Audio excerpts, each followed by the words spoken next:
కరువైన, ఒకవేళ వస్త్రాలు, సరైన వస్త్రాలు లేకపోయినా, మంచి ఆహారం లేకపోయినా, సరైనటువంటి స్థితిలో నా బ్రతుకు లేకపోయినా, మంచి ఇల్లు లేకపోయినా, మంచి గృహము లేకపోయినా, నాకు అవసరతలన్నీ తీర్చబడకపోయినా, ఒకవేళ కరువు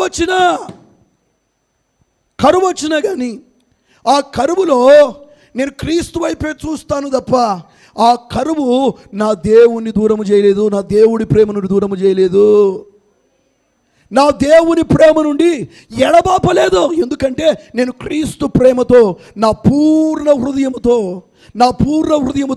నా ప్రభుని ప్రేమిస్తున్నాను. నా హృదయమంతా దేవుడు నింపబడ్డాడు, నా తలంపులంతా దేవుడు నింపబడ్డాడు, నా ఆలోచనంతా ప్రభు నింపబడ్డాడు, నా పనులంతా ప్రభుతో నింపుకున్నాను. కూర్చున్నా, లెగిసినా, పడుకున్నా, ఏం చేసినా నా ధ్యాస క్రీస్తు అయి ఉన్నాడు, నా ఆలోచన క్రీస్తు అయి ఉన్నాడు. క్రీస్తు ప్రేమను ఏ విధంగా నేను అభివృద్ధి చేసుకోవాలి, క్రీస్తు ప్రేమను ఏ విధంగా ఇంకా నేను పొందుకోవాలి అని అపోస్తలుడైన పౌలు తాపత్రయపడుతున్నాడు.